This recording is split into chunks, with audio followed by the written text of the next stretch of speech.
एक गांव में एक विधवा अंधी औरत रहती थी। उसका एक बेटा था जिसके पालन पोषण की सारी जिम्मेदारी उसके कंधों पर थी।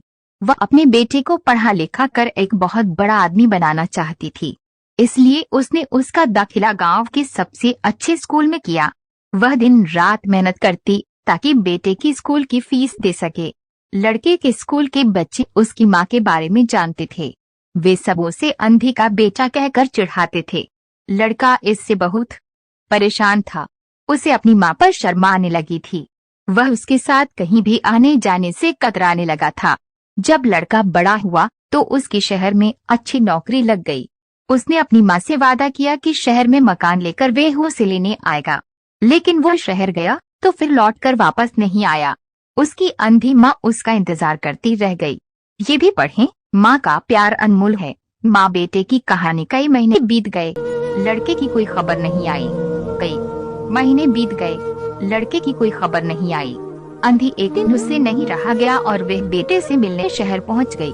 पूछते पूछते वह बेटे के ऑफिस पहुंची। वहां सिक्योरिटी गार्ड ने उसे रोक दिया।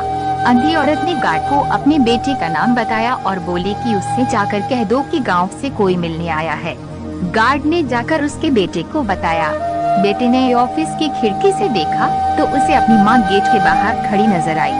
वह ऑफिस में सबके सामने अपनी माँ की वजह से शर्मिंदा नहीं होना चाहता था। उसने कहला दिया कि वो ऑफिस में नहीं है। अंधी औरत वहाँ से चली गई। शाम को वह लड़का ऑफिस से घर जाने के लिए निकला। रास्ते में एक जगह काफी भीड़ जमा थी। वह अपनी गाड़ी रोककर भीड़ के पास पहुँचा और तो बीच सड़क में अपनी माँ को मारा पाया।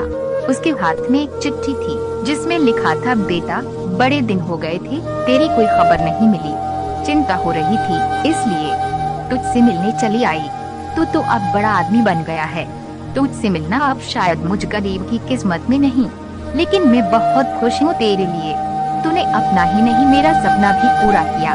मलाल है कि तेरी तरक्की देख नहीं सकती। काश बचपन में तेरी आँखों में सरिया न गुस्सा होता और मुझे तुम्हें अपनी आँखें न देनी पड़ी होती तो तेरी तरक्की अपनी आँखों से देखकर सुकून से मरती। तेरी अंधी माँ। ये पढ़कर लड़का फूट फूट कर रोने लगा।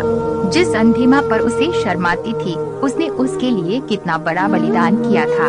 वह आत्मग्लानि से भर उठा और जिंदगी भर खुद को माफ नहीं कर पाया। दोस्तों, माता पिता अपने बच्चों के लिए अपना सर्वस्व निछावर कर देते हैं। उनका हमेशा सम्मान करना चाहिए।